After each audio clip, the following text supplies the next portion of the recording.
अपनी security guard की duty खत्म करके घर लौटे बिरजू ने देखा उसकी माँ बाहर दरवाजे पर खड़ी हुई उसकी राह देख रही थी। अंदर आकर हाथ मुंह धोकर दोनों ने भोजन किया तो माँ ने उसे प्रसाद देते हुए कहा, आज गली के मोड़ वाली सुमन भी वैष्णो देवी मंदिर दर्शन कर आई।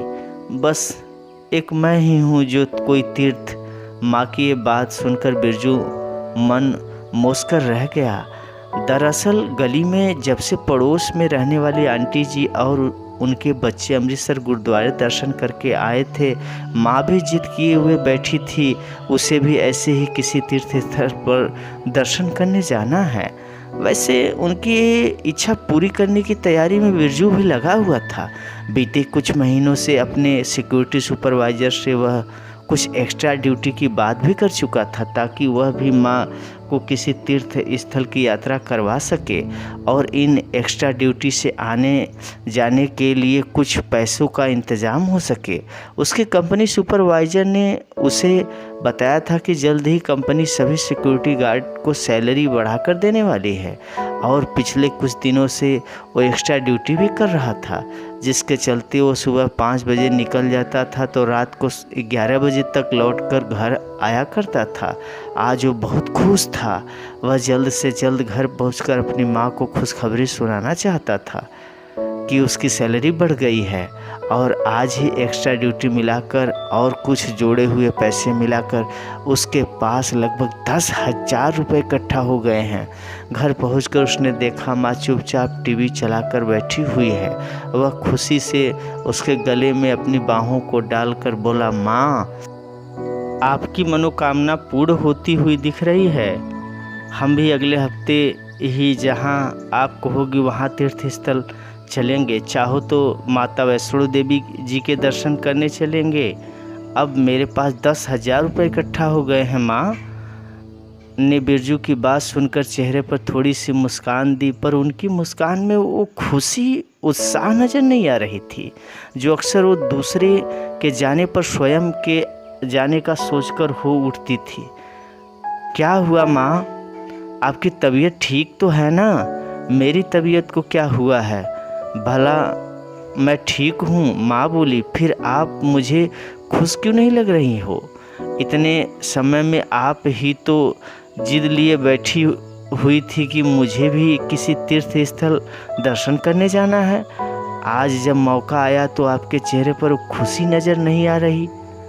नहीं, ऐसा नहीं है, तू बेकार में नहीं माँ, कोई तो बात ज़रूर है, बताओ ना। देखो घर पर हम केवल 2 ही लोग हैं।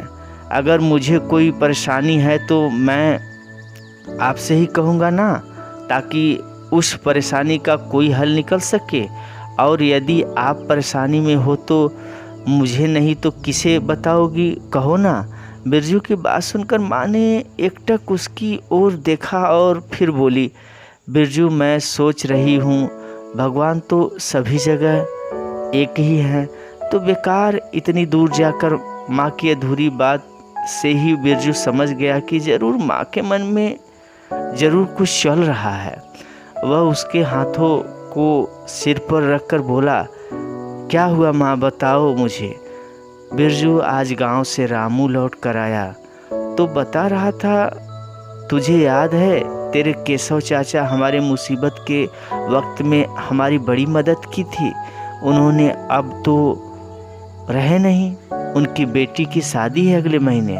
सोचती हूँ एक अकेली माँ कैसे इतना कुछ कर पाएगी, तो वापस गांव चली जाऊँ। उन्हें कुछ पैसे की मदद भी, माँ कहते हुए झिझक रही थी। बिरजू ने माँ के हाथ को अपने हाथ में ले लिया और कहा, माँ, आपका उस तीर्थ से इस तीर्थ जाने का फैसला सही है। मैं समझ नहीं पा रहा ये सब कहते हुए आप झिझक क्यों रही हैं। माँ, इस दुनिया में बेटी के कन्यादान से बढ़कर कोई तीर्थ नहीं है।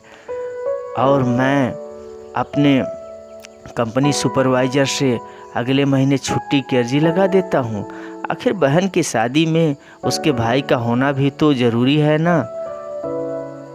कहकर बिरजू हंसने लगा। मगर बेटा, तुमने इतने दिनों तक डबल ड्यूटी करते हुए मेहनत की और अपनी बचत ये डबल ड्यूटी अपने परिवार के लिए ही तो की थी।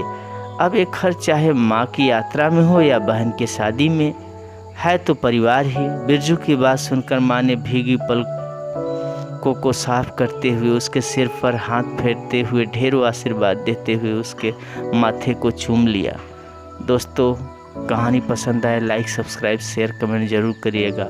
आरजे साहिल दिल की गहराइयों से आप सभी को अलविदा कहता है। धन्यवाद साथियों।